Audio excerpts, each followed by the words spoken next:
Hello, everybody. My name is Dr. Vittorio Puente, and I'm a clinical psychologist and licensed specialist in school psychology working out of South Texas at Mid-Valley Behavioral Health and Psychological Services. You can find me online at www.midvalleybhps.com.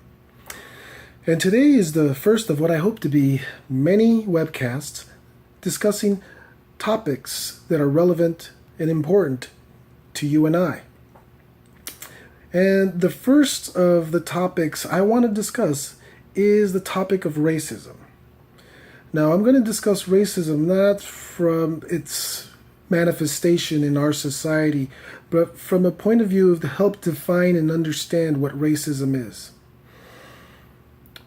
Racism is a product of a number of psychological processes.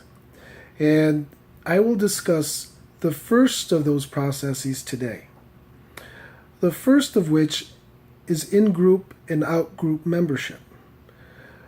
This, in general terms, is a way that we as human beings identify other human beings being part of our group. We can define our in-group membership to be almost anything. To be the types of books that you like, or whether you're a jock or you're a cowboy. And it can be whether you're a Texan or you're a Californian. That in-group membership comes with the sense of identity, a sense of pride, and a sense of that you both share similar values.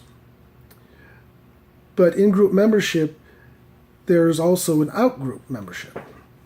Those who are not part of the in-group are considered to be out-group. Out-groups are anyone that doesn't conform to what the in-group values and norms have been established. Say if you're a Cadillac lover and you're driving along and you see a BMW, naturally you see that BMW and you say those individuals who prefer BMWs have these characteristics, have these ways of doing things. They might be negative or they might be positive. But the importance is that the person finds that those characteristics define who he or she is, and that is a Cadillac driver and a Cadillac lover.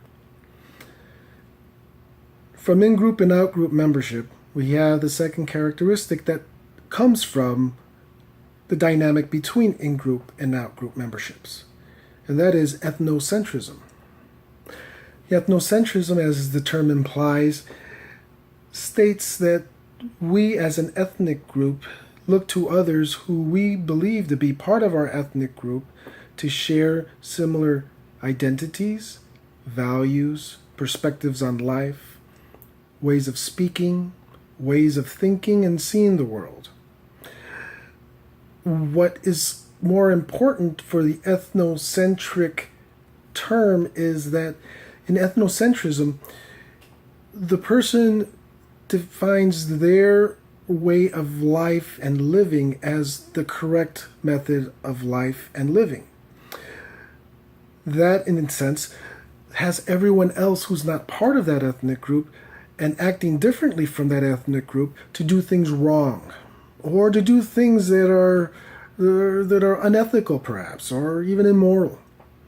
But that evaluation is based upon that the ethnocentric individual's perspective on what is right and wrong, and they consider their viewpoint to be the right one.